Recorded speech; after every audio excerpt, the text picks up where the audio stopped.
sometimes I have a tough time feeling proud of myself. Do you know what that, and I think I've had other people call in our show that have talked about that, What do you think it is? I don't know. I feel like, I almost feel like there's a disconnect. Like it doesn't even land on me. Or I feel like maybe if I feel like I'm proud of myself, like if I actually feel proud of myself, it'll go against some script that I've always had written or some thing that was always written inside of me. It's like it's almost like it wouldn't, if I wrote on the wall of myself, I'm proud of you, it wouldn't even fucking show up on the wall. What emotion would you feel if you saw that? Like what emotion would I feel if I saw what? I'm proud of myself. Would you go bullshit? Would you be pissed off by it? Would you be annoyed? Would you just No, I think I'd feel ashamed of myself for even thinking it. That's interesting. And it produced an emotion in you just now, even when you just thought about it. I saw that flash in your eyes. It was just a little bit of water, a little bit of fluid. Oh, yeah, dude. Fuck, we cry on here every week. Sorry, dude. That's beautiful. Sorry. No, it's okay. But yeah, we don't have any shame about that. No, you shouldn't. But I'm saying liquid leaving your body in a public place as long as it's through your eyes is not a problem. That's what I'm talking about, huh? Yeah. Don't ask. That's right. But my point is, there's a real anchor for you there. So let me explain it to you. Everybody has what I call an emotional home. Yeah. Do you ever watch like a place here and let's say, where the cyclone happens every 2 or 3 years and it wipes out everything, or a tornado comes through? Oh, yeah. And you see these poor people, all their stuff's all over the ground and they're picking it up, and you could have a heart of stone not to feel. They rebuild. 2 years again, it happens again. 2 years later, it happens again. Some part of you eventually goes, why don't you move? It's like, why don't you move? A lot of Vietnam's like that. It floods. New Orleans is like that. It floods. New Orleans like that. So here's why don't they move? Because it's home. It's what they know. We have an emotional home. We have certain emotions that got built up in your youth. I had 4 fathers. I had a mother that was pretty intense. And I had a lot of emotions that came out of that experience. If I didn't reprogram myself, I wouldn't be sitting here with you today, because my emotional home was not good feelings. It's what I was used to. So even though it didn't feel good, you go there because it's what you know. Yeah. It's comfortable. So it almost felt like I was deserting myself if I felt good about myself, which is crazy. I'd almost feel like I was leaving. I don't know. Yeah, it's almost like I know those feelings. No, finish that thought. I'm leaving what? Well, it's almost like I feel like I know those feelings of not feeling good about myself so well that I don't want to leave them alone, because we always had each other. And it was like, if I leave them, if have you ever had a friend? If I leave them, I won't. I don't know. Does that make sense though? Yeah, it does. You won't what? If I leave them, I'll just be letting them down, and they're not even real, but they're some part of me inside of me I can't even access. They're like his brothers. That's right. They're your home, brother. Yeah. And by the way, I really appreciate you being so vulnerable, because the people watching there, seeing that, allow them to be vulnerable, because you're a role model of that. It's because you're funny as shit, but to be able to be that vulnerable is beautiful. But let me just tell you something. Those are not your friends. Yeah.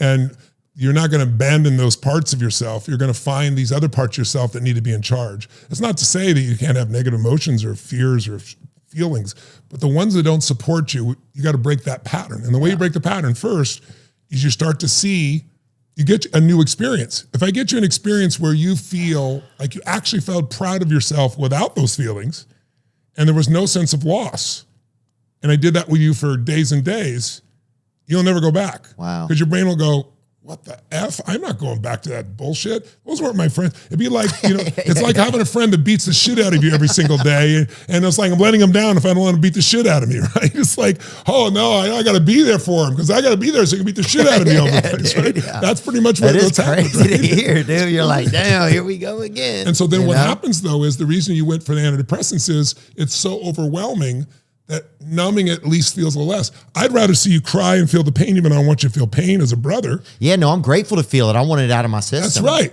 Yeah. But the next step for you is drawing a line in the sand of how you really want to feel. So I'll have people in an event write down, I give them like a minute. I go, draw a line down the middle, write down the left side, all the positive emotions you feel in an average week, not once a year, not once a month, the ones you regularly feel, whatever good feelings. The average emotions in a positive week? Positive. So what are some ones you feel in a week? In a week? Mm-hmm. I feel at least once a week. Okay, any emotion? Positive. Start with the positive. Positive. Empowering emotions. Hopeful. Okay.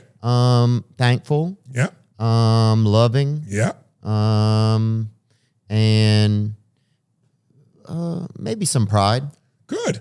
And so the pride is sneaking in. Now that's not ego pride. That's pride of like, you're growing. Well, I'm learning about pride. I mean, it's like I said, it's really hard for me to feel proud of myself, Yes. you know? So stop saying that. Okay. Because every time you say that, you're rewiring it back into your body over and over. It's a story. Yeah. It's like there's an old phrase that says, tell a lie big enough, loud enough and long enough, sooner or later people believe it. You know who said that? Hitler. Oh, I think you were going to say Fauci. Well, same difference. But yeah, I didn't know it was going to be. We're aligned on that one, brother. You're a quicker thinker than I am. But we hear what we're saying. But yeah. the conversation you've said with yourself, you've done. How many times do you think you've said that? Said what?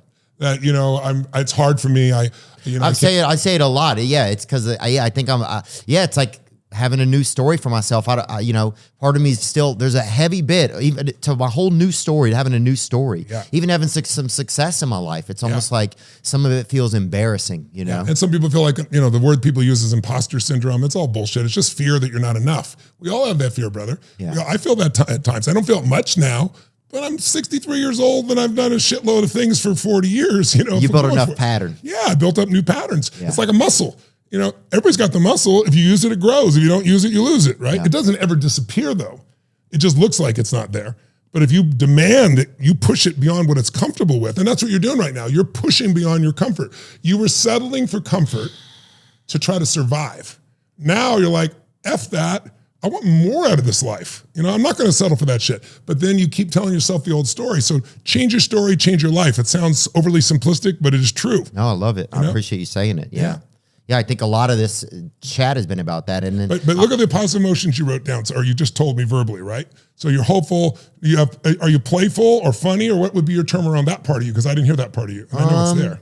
No, I feel like that part of me became such my work that I haven't had as much free time to be that as I would like. On your own, okay, cool. Well, so those are the positives. What are the negatives you feel in an average week? At least once a week, not once a month, once a year. What are the negative emotions you feel? Ugly.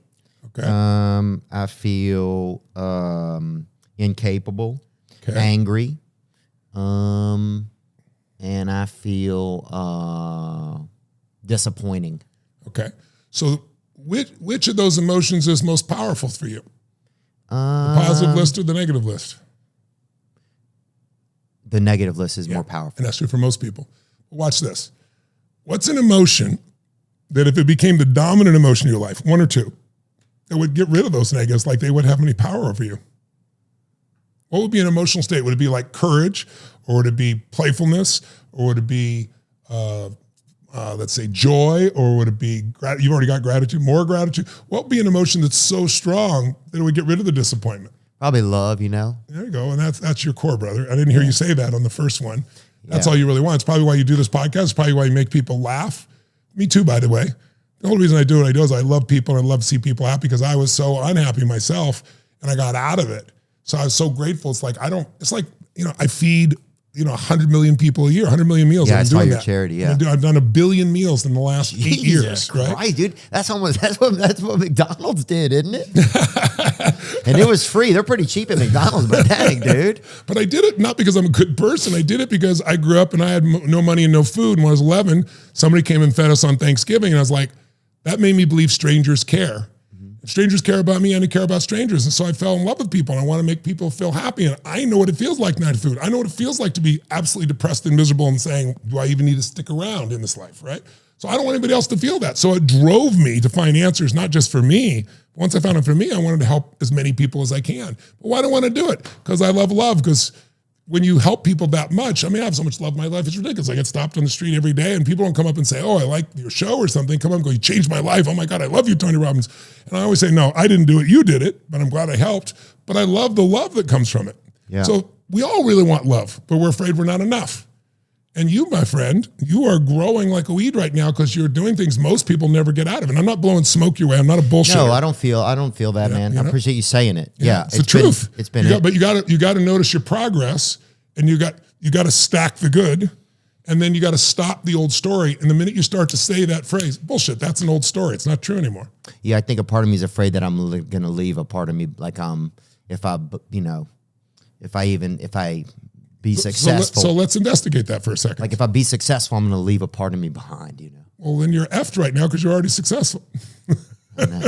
You got, I don't know how many millions of people I'm sure that watch your podcast. You make people laugh all over the world. Yeah. You have people that I think I'm embarrassed sometimes. But all those emotions are old habits. They're just habits. Yeah. So I understand that. And by the way, when you feel embarrassed or you feel these negative emotions, yeah, it also makes you feel for yourself for a little bit. So that's the other part you might be afraid of. Like some people take care of everybody. By that? Well, like for some, I don't know if this is you, but some people are so busy trying to make everybody else happy all the time. They don't take care of themselves unless it's a big ass problem. And then for the first time, even if it's a negative feeling, at least I'm feeling for myself. I'm feeling for me. And that might be what you're afraid of losing. But let's try it for a second here. When have I told you you could go back and feel like shit as much as you want, and it'll never stop. All right. But you don't have to have it be the predominant emotion of your life. That this need to beat yourself up or be ashamed or not be too happy, that it's an old story that got wired a long time ago and has nothing to do with who you really are. But when you keep telling yourself, it's like my friend, I need to take care of him, I'm gonna lose a part of myself. No, you'll never lose that part. There's a part of me that would be a victim very easily. I was beat as a child. My mom was a beautiful woman. I'm not denigrating her. God, but when she put alcohol together with prescription drugs, she was crazy. And I was 5'1" in high school, believe it or not. I'm 6'7" now. I tell people the difference is, I tell people the difference is personal growth, right? but I had a tumor in my brain that made me grow. But I was this little guy, and she would slam my head against it. She'd put liquid soap down my throat because she said I was lying, and I wasn't lying. And when the person you love most is trying to hurt you, you can do a number on your head. But I look back now, and fortunately, I didn't let that stop me. Mm-hmm. And I didn't settle for that. I struggled for a long time. I look back on it, and I can honestly tell you, if she was the mother I'd hoped she'd been, like if I was well-fed, you really think I'd be trying to feed a billion? I've done a billion people, now I'm trying to feed 100 billion people. You think I would be spending my time doing that if I was a well-fed kid? I don't think so. No. If she had been the mother I want, I wouldn't have become the man I'm proud to be. Yeah. So those emotions are not you. They were a part of your past. They were a pattern. It's a pattern of what you do with your body and breathe. But it meets some of your needs to feel yourself or feel sorry for yourself or feel sad. Right. You follow me? It's like a self-pity thing. A little bit.